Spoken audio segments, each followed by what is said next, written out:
अस्सलामुअलैकुम नाजरीन, आज मैं आपको बताऊंगी दुनिया का वो अनोखा तरीन जजीरा जिस पर बिल्लियों का राज है।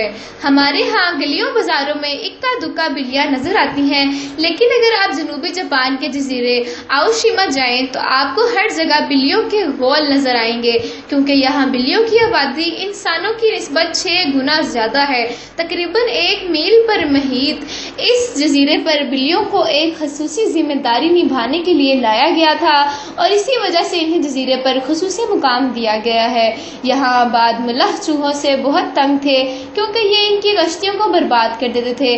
मल्लाहों ने इस तशवीशनाक मसले के हल के लिए बड़ी तादाद में बिल्लियाँ पाल ली, जिनकी तादाद वक्त गुजरने के साथ साथ बढ़ती गई।